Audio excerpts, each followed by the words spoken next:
You sold my house? I stared at Derek through the hospital room window. He wouldn't meet my eyes, just kept looking at his phone. Dad, we can talk about this when you're feeling better. Feeling better. I just had a triple bypass. My chest felt like someone had taken a sledgehammer to it, and my son had sold the house I'd lived in for 37 years.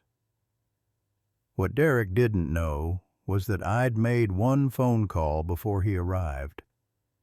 One call that was about to make his very expensive mistake real clear.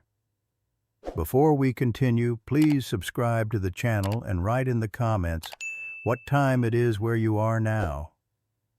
The nurse had handed me my phone that morning, said there was some confusion about my discharge address. Insurance company needed to confirm where I'd be recovering.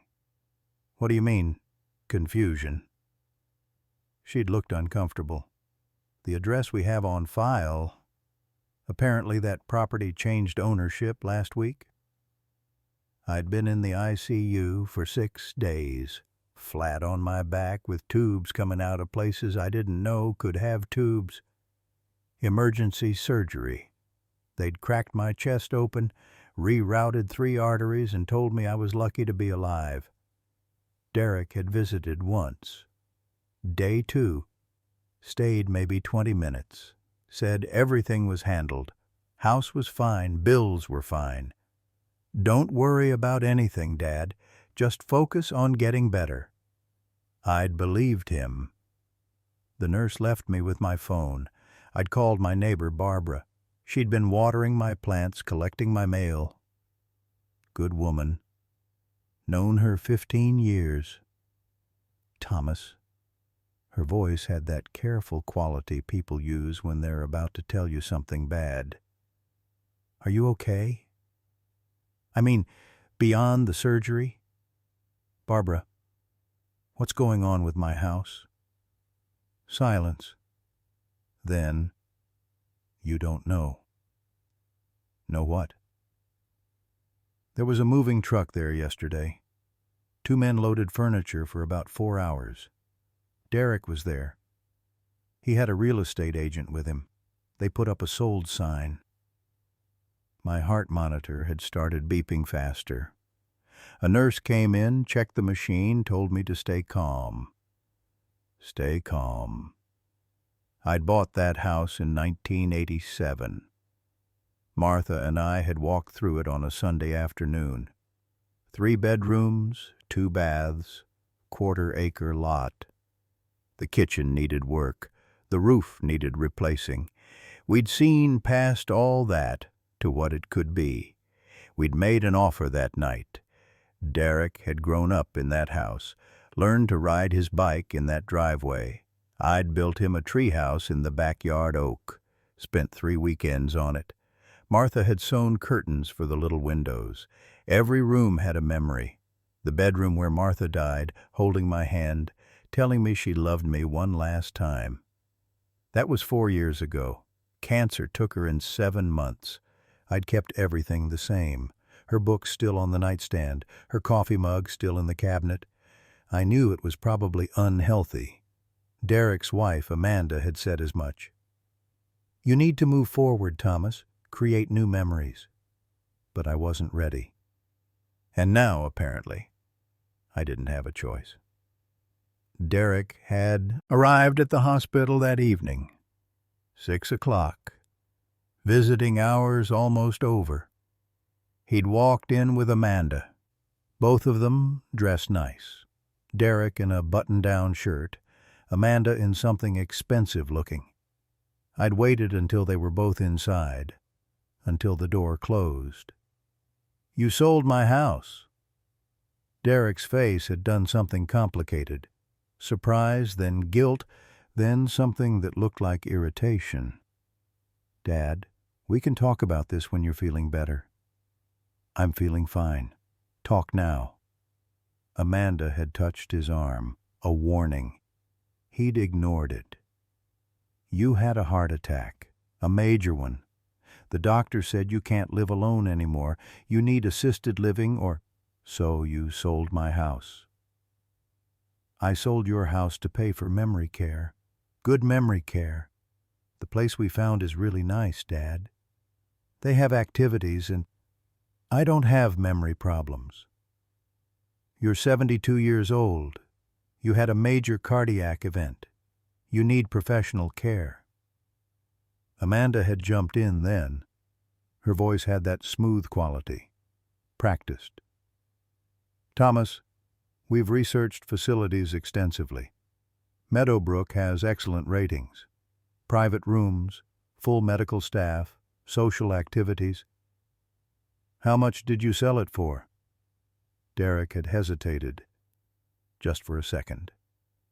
That's not really. How much? $415,000. I'd built that house's value with my own hands. New roof in '94, kitchen renovation in 2001, bathroom remodel in 2008. I'd maintained every inch of that property. The yard was immaculate. Martha's garden still bloomed every spring because I'd kept it up. And Meadowbrook costs $7,000 a month. It's comprehensive care, Dad. Everything included. I'd done the math in my head. 72 years old. Say I lived to 85. 13 years. Times 12 months. Times 7,000. $1,092,000. So the house pays for about 5 years. Then what? We'll figure it out. We'll figure it out. Did you use power of attorney? Derek's face had flushed. You signed that document 3 years ago, after Mom died. You said, I said you could handle my affairs if I was incapacitated. I'm not incapacitated. I'm recovering from surgery. The doctor said, What did the doctor say exactly? Silence. Derek? What exactly did Dr. Martinez tell you? That you'd need supervised care during recovery, 4 to 6 weeks. That you shouldn't be alone. Supervised recovery, not permanent assisted living, not selling my house.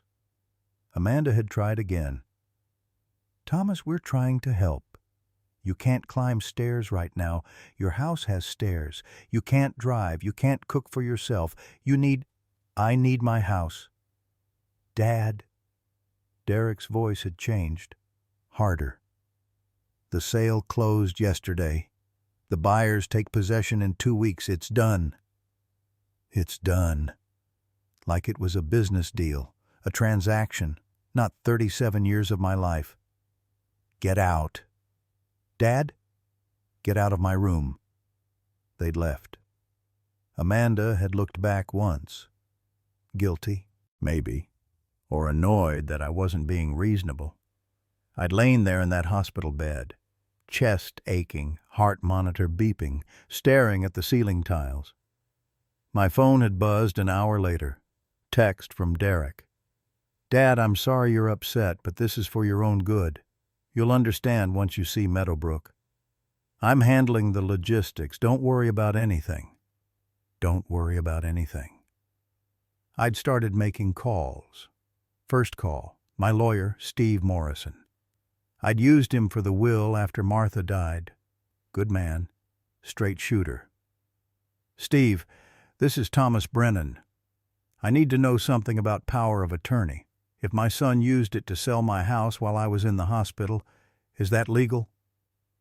Steve had asked questions. I'd answered. He'd gone quiet for a moment. Thomas, POA is for acting in your best interest when you can't act for yourself. But selling a primary residence for someone who's just temporarily hospitalized, that's aggressive. Possibly challengeable. Can we challenge it? Sale closed? Yesterday. Then it's complicated. We'd have to prove he acted outside his authority or against your interest. That's expensive litigation. Months, maybe years.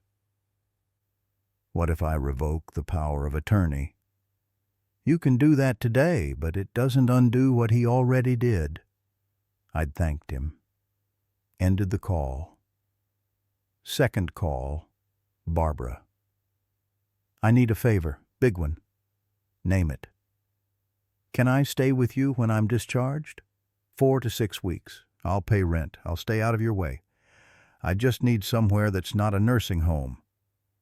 Barbara hadn't hesitated. Of course, guest room's yours. And Thomas? Don't be ridiculous about rent. Third call, my bank. It took 3 transfers, but I finally got someone who could help. Explained the situation. Sold house. Proceeds would go to my account. Son had POA. The woman had been helpful. Sir, we can flag your account for any unusual activity. If someone tries to make a large withdrawal or transfer, we'll require your verbal authorization. Do that. And, sir, you might want to consider revoking that power of attorney. Bring in the documentation and we can help protect your accounts. Fourth call. Derek. He'd answered on the first ring. Dad, I'm glad you called. I talked to Meadowbrook and I'm revoking your power of attorney. Silence. Dad, you're upset. You're not thinking clearly. I'm thinking fine. Steve Morrison is drawing up the revocation. I'll sign it tomorrow. You can't just... I can. I am. And Derek? I'm not going to Meadowbrook. I'm staying with Barbara Hutchins until I recover. Then I'm finding a new place to live, since you sold mine. Dad, be reasonable. You need... What I need is a son who asks before he sells his father's house. I'd ended the call. Lay there in the dark, heart monitor beeping, chest aching, started counting. Not money. Not yet. First, time. Derek had visited me once in 6 days, 20 minutes. Amanda hadn't come at all until tonight. Before the heart attack, Derek called maybe once a month. Visits were holidays only. Christmas. Thanksgiving if they didn't go to Amanda's parents. Last year, I'd seen them 4 times. 3 holidays and Derek's birthday dinner. I'd bought him a new grill. $800. He'd said thanks, never mentioned it again. The year before, 5 times. The pattern was clear. After Martha died, Derek had helped with the funeral arrangements. He'd been good about that. Handled the service, the reception, the flowers. I'd been grateful. Then he'd started talking about the house. Dad, this place is too big for you now. Have you thought about downsizing? I hadn't wanted to downsize. I'd wanted to live in the home I'd built with my wife. Maybe later, I'd told him. He'd brought it up again 6 months after the funeral. Dad, seriously, you're maintaining a 4-bedroom house by yourself. That's a lot of work. It wasn't that much work. I'd kept up the yard, did my own repairs. The house was paid off. Property taxes were reasonable. I'm fine, Derek. A year after Martha's death, Amanda had started joining the conversation. Thomas, we worry about you here alone. What if something happens? Something had happened. My heart had damn near exploded. And the first thing Derek did was sell my house. I'd started looking at the numbers then. The house sold for $415,000. I'd bought it for $87,000 in 1987. Put probably another $60,000 into it over the years. Renovations, repairs, maintenance. It was paid off, no mortgage. $415,000 minus Steve's legal fees to try to fight it, minus real estate commission that was already paid, minus closing costs. Derek would deposit probably $390,000 into my account. if he deposited it. He had POA until I revoked it. Then there was what I'd given Derek over the years. I'd helped with his college. State school, but still. $23,000 over 4 years. He'd had some scholarships, worked part-time. I'd covered what was left. His wedding. Martha and I had paid for half. Amanda's parents paid the other half. Our share was $18,000. Open bar, sit-down dinner, band. It had been a nice wedding. When Derek wanted to start his consulting business, he'd needed capital. "Dad, I've got clients lined up. I just need equipment and operating costs for 6 months." I'd given him $35,000. The business had lasted 2 years. He'd never paid me back. Never mentioned it. When Derek and Amanda bought their house, they'd been short on the down payment. "Dad, we found the perfect place. We're just $5,000 short. Can you help?" I'd given them $7,000. Get some furniture, too. Their daughter, Sophie, was born 3 years ago. Hospital bill had been larger than expected, some complication with the delivery. Insurance covered most of it. "Dad, we're stuck with $8,000 we weren't expecting." I paid it. Sophie's childcare was expensive. "Dad, we found a great preschool, but it's $2,000 a month. We're struggling." I'd paid 3 months. $6,000. To get you through the rough patch. They'd never mentioned paying it back. Last Christmas, Derek had mentioned their furnace dying. Worst timing, right before the holidays. New furnace is $12,000. I'd sent them $15,000. Get a good one. I'd been counting in my head while lying in that hospital bed, adding it up. College, $23,000. Wedding, $18,000. Business, $35,000. House down payment, $7,000. Hospital bill, $8,000. Child care, $6,000. Furnace, $15,000. $112,000 over 20-something years. That wasn't counting the smaller things. Birthday gifts, Christmas gifts, the grill. Tools I'd bought Derek when he'd first moved into his house. The dining table Martha and I had given them. Martha's grandmother's china that Amanda had mentioned liking, not counting the weeks I'd helped Derek renovate his basement. 63 years old, on my knees, helping him install tile flooring, not counting the times I'd watched Sophie so they could have date nights, or the times I'd driven across town because Derek needed help moving something, fixing something, picking something up. $112,000 in cash. Countless hours of time. And now he'd sold my house. For my own good. I'd discharged from the hospital 3 days later.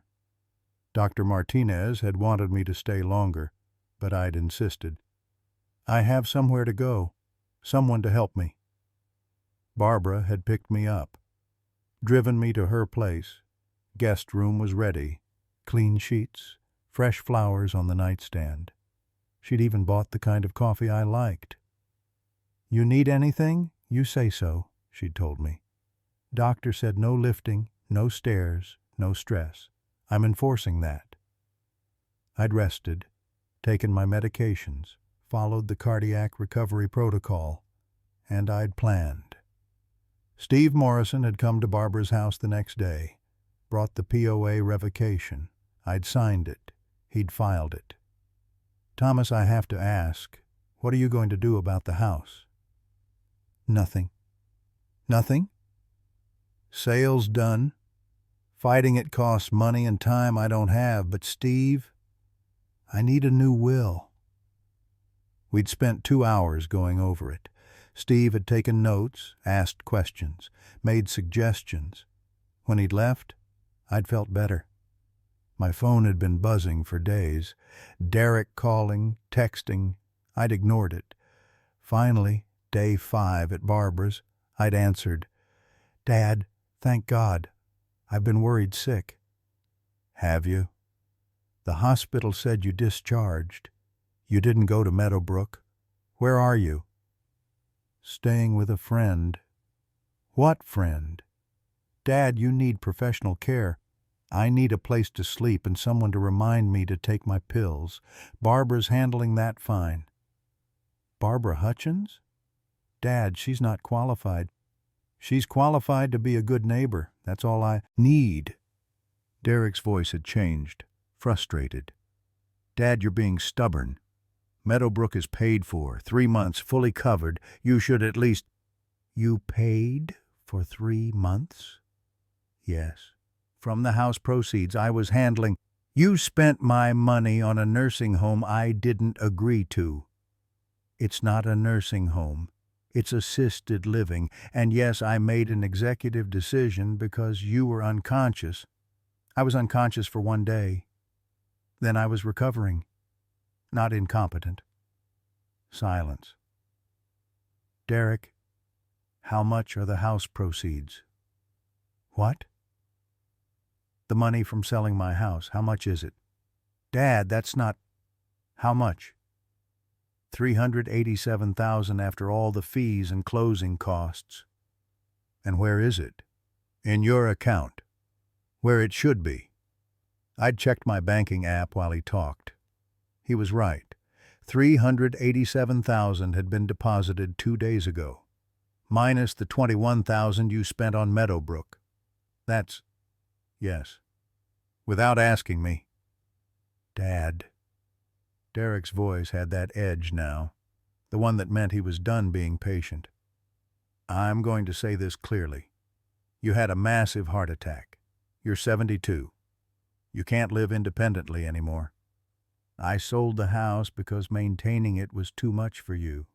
I arranged care because you need it. I'm handling your affairs because someone has to. I'm handling my affairs just fine. You're sleeping on a neighbor's couch, guest room, because you're too proud to accept help. That's not fine. That's stubborn and dangerous. I'd felt my chest tighten, the anger building. Dr. Martinez had warned me about stress. Derek, let me be very clear. You sold my house without my permission. You spent my money without my permission. You made decisions about my life without including me. That's not helping. That's controlling. Someone has to... I'm revoking your access to my accounts. Steve's handling that. You won't be making any more decisions about my money. Dad, you're not thinking rationally. I'm thinking fine. Goodbye, Derek. I'd ended the call. Barbara had appeared in the doorway. You okay? Your face is red. I'm fine. You're not fine. You're supposed to avoid stress. Tell my son that? She'd brought me water, made me take my blood pressure. It was high. Not dangerous, but high. Thomas, I know he sold your house. I know you're angry, but you need to let it go for now. Doctor's orders. She'd been right. I'd spent the next week recovering. Physical therapy exercises, short walks, rest. Derek had tried calling 4 more times. I'd ignored it. Amanda had sent a text. Thomas, please talk to Derek. He's worried about you. We both are. Sophie asks about Grandpa. I'd deleted it. Steve Morrison had called on day 12. Thomas, POA is revoked. Bank accounts are secured. Derek tried to access them yesterday. Got denied. Good. He also called me. Wants to talk about your competency. That had made me sit up. My... What? He's concerned you're making irrational decisions. Asked if there was a way to challenge your capacity. Can he do that? He can try. He'd need a doctor to evaluate you, testify that you're not competent to make your own decisions. Then a court would decide. I'm competent. I know that. But Thomas, this is escalating. You might want to consider family mediation or No mediation. He sold my house, Steve, while I was in intensive care. I understand. Just be prepared. This might get ugly. It had gotten ugly. 2 days later, Amanda had shown up at Barbara's house, knocked on the door. Barbara had answered. I'd heard voices. Then Barbara had come to the guest room. Amanda's here. Says she needs to talk to you. Tell her I'm resting. I tried. She says it's important. I'd gotten up, walked slowly to the living room. Chest still hurt if I moved wrong. Amanda had been standing by the door, dressed for work, expensive bag, heels. Thomas, you look better. What do you want, Amanda? Can we sit? Say what you came to say. Her face had shifted, less friendly, more businesslike. Derek is worried about you. So am I. You're isolating yourself, making financial decisions that don't make sense, refusing care. I'm staying with a friend and managing my own money. That's not irrational. You revoked Derek's power of attorney. Yes. He was trying to help you. He sold my house. He sold a house that was too much for you to maintain. He arranged professional care. He managed the proceeds responsibly. That's what power of attorney is for. I'd felt my jaw tighten. Power of attorney is for when I can't make decisions. I can make decisions. Thomas. Her voice had that patient quality, like she was explaining something to a child. You're 72. You've had a major cardiac event. Derek has your best interests at heart. Derek has his interests at heart. I'm an inconvenience. That's not fair. Isn't it? He visited me once in the hospital. 20 minutes, then sold my house. He was managing a crisis. He was managing an opportunity. Amanda's face had flushed. That's a horrible thing to say. Is it? $415,000 is a lot of money. Money that's in your account. Derek didn't take a penny. He spent $21,000 on a nursing home I didn't want. Assisted living. And he was trying to ensure you had proper care. I don't need assisted living. I need my house. You can't have your house. It's sold. It's done. You need to accept that and move forward. I'd stared at her. This woman my son had married. This woman who'd sat at my dining table, the table Martha and I had bought together, and eaten meals I'd cooked. Who'd brought her daughter to play in the yard I'd maintained. Who'd smiled and said, "Thank you, Thomas," every time I'd written a check. Get out. Thomas, get out of Barbara's house. She'd left, but not before saying, Derek's going to do what's necessary for your own good. That had been the warning. The next call had come from Dr. Martinez's office. His nurse. Could I come in for a follow-up evaluation? I'd gone. 2 days later, Barbara had driven me. Dr. Martinez had been professional, checked my vitals, asked about symptoms. Then, Thomas, your son contacted me. He's concerned about your recovery environment and your decision-making. I'm recovering fine. He mentioned you're staying with a neighbor instead of a care facility. Barbara's a retired nurse. She's competent. Dr. Martinez had made a note. And you're managing your medications? Every dose, on time. No confusion? Memory issues? None. He'd done a basic cognitive test. Asked me to remember 3 words, count backward from 100 by 7s, draw a clock. I'd passed easily. Thomas, you're doing well, physically and mentally. But I have to ask, are you under unusual stress? Your blood pressure today is elevated. My son sold my house while I was in the hospital. That's stressful. Dr. Martinez had nodded slowly. That would be. Are you getting support? Counseling? I don't need counseling. I need my son to stop making decisions for me. He'd written something, handed me a paper. Cognitive evaluation results. You scored perfectly. Keep this somewhere safe. I'd understood. Documentation. Proof of competency. Thank you. Derek had shown up at Barbara's house 3 days later. Unannounced. Late afternoon. Barbara had called me from the front door. "Thomas, Derek's here." I'd walked out. Slowly. Chest still protested sudden movements. Derek had been on the porch. He'd looked tired. Thinner. "Dad, can we talk?" "Talk." "Inside?" "Here's fine." He'd glanced at Barbara. She'd crossed her arms. Stayed put. "Dad, this has gone too far. I made a decision I thought was right. Maybe I should have waited, talked to you first. But I genuinely believed I was helping. You sold my house. I know, and I'm sorry you're upset. But it's done. We can't undo it. What we can do is move forward. Together. You want to move forward? Yes.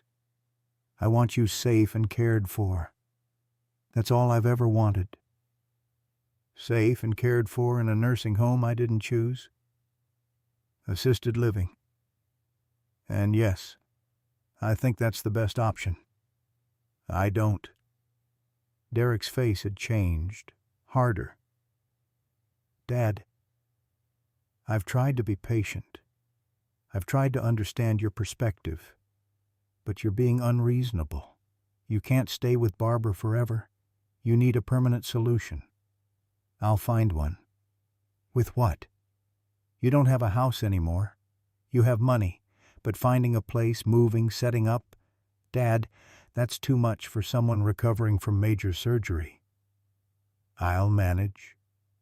You can't manage. That's the point. You need help. I need you to stop making decisions for me. Derek had stepped closer. Someone has to make decisions. You're not capable. I'm completely capable. Dr. Martinez confirmed it. I have documentation. That had stopped him. You went to Dr. Martinez? You called him first. His jaw had tightened. I was concerned. I wanted professional advice. You wanted him to declare me incompetent. I wanted him to evaluate whether you were making rational choices. There's a difference. Not much of one. We'd stared at each other. Father and son. Across a divide that felt suddenly huge. Dad? Derek's voice had dropped. Quieter. I'm trying to help you. Why can't you see that?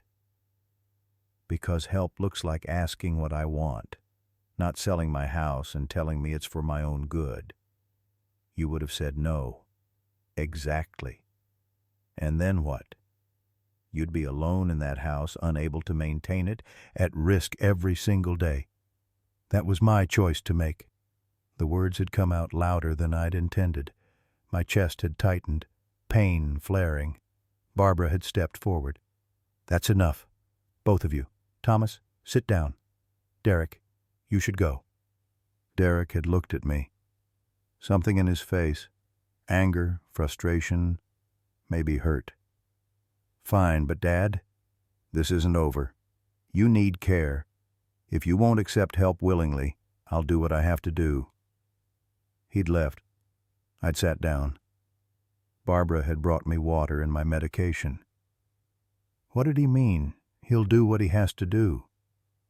I'd known, but I'd wanted to hear her say it. He's going to try to have you declared incompetent. force guardianship. Can he do that? He can try. With a lawyer and a compliant doctor, he might succeed. That night I'd called Steve Morrison. "Steve, Derek's threatening guardianship." "I was afraid of that." "Thomas, guardianship cases are serious.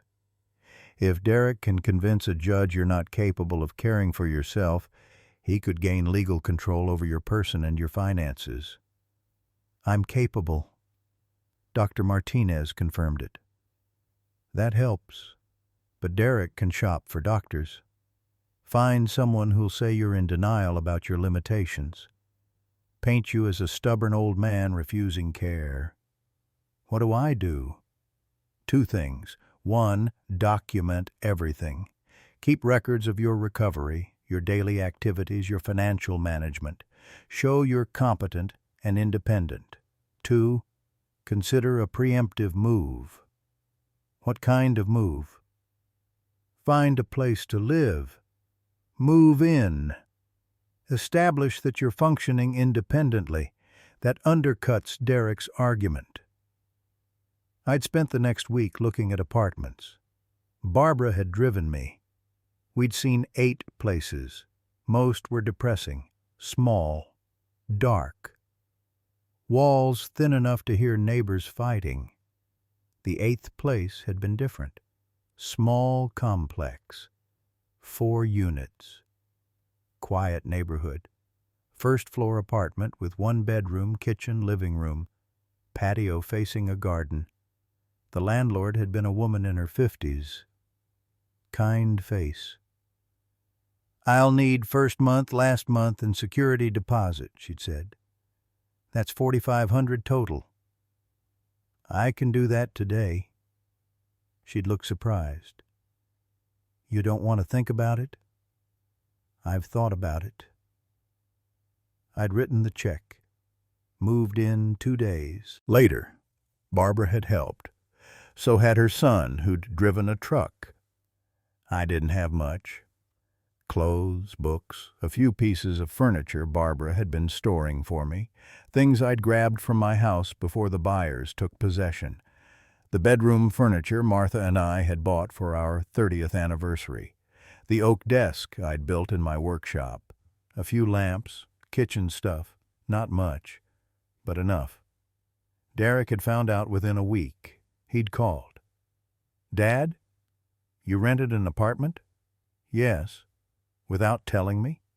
"I don't need your permission." "Dad, this is exactly what I'm talking about. You're making impulsive decisions." "I needed a place to live. I found one."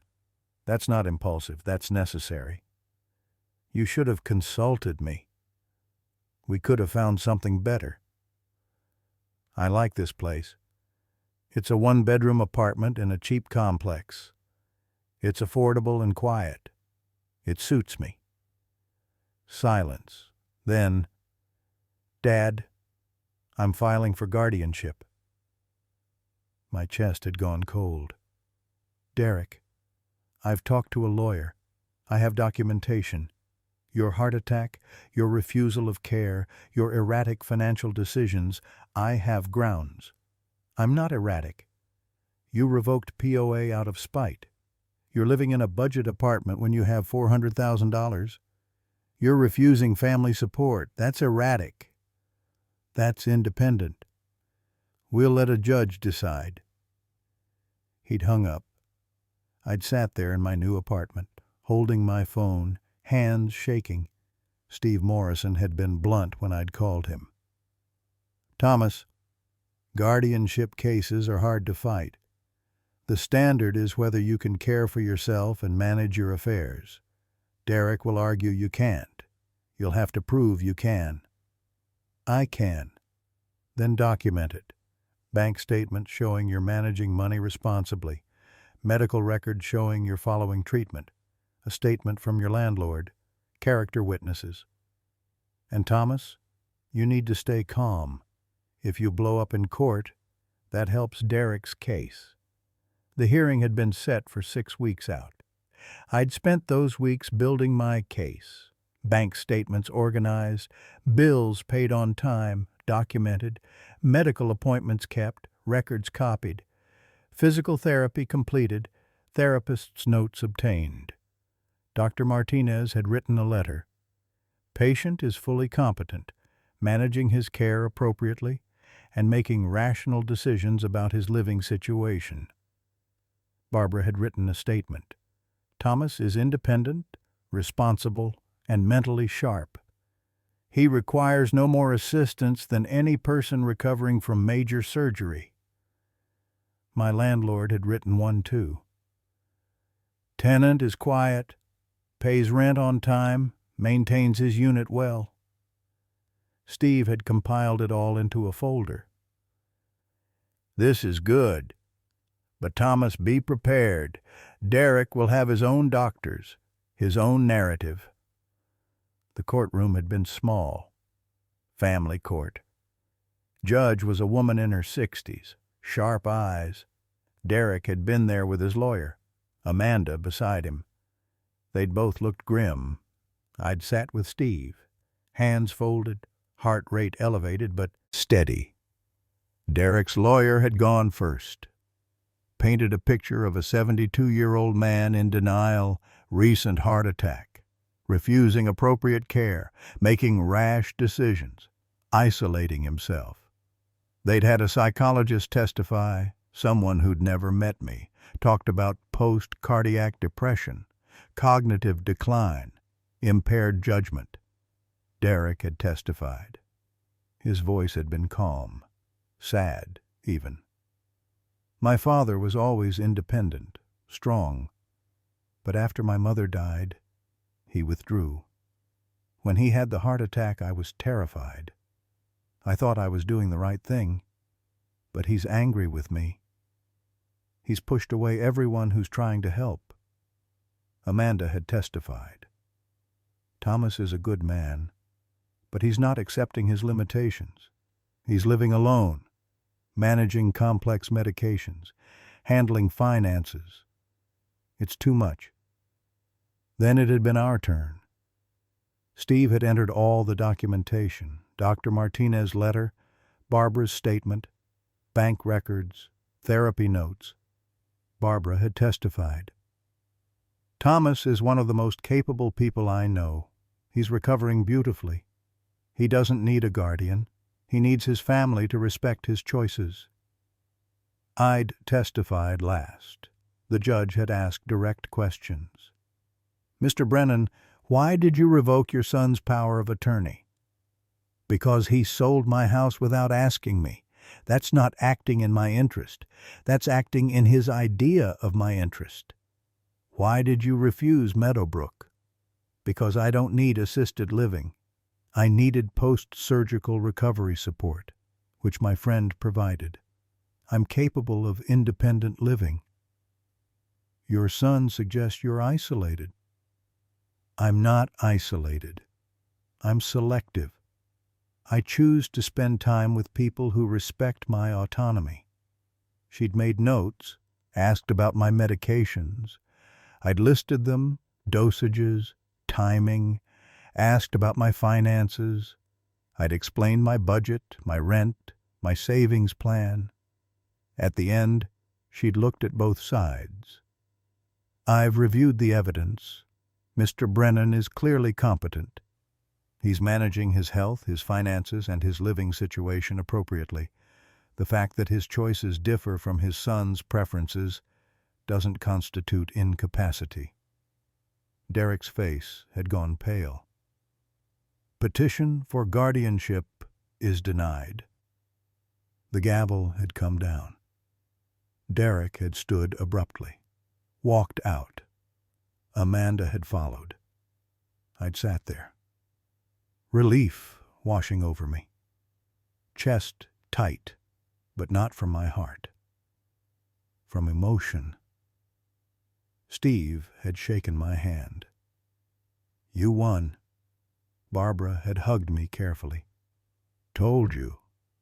Outside the courthouse, Derek had been waiting, standing by his car. I'd walked over, slowly. Derek, He'd looked at me. His face was hard, closed off. "You won. Congratulations." "I didn't want to win. I wanted you to listen." "I was trying to help." "You were trying to control." He'd shaken his head. "I can't do this anymore, Dad. I tried. I really did. But you've made it clear you don't want my help. So fine. You're on your own." He'd gotten in his car, driven away. Amanda had lingered. "Thomas, I hope you're happy. You've destroyed your relationship with your son." "He destroyed it when he sold my house.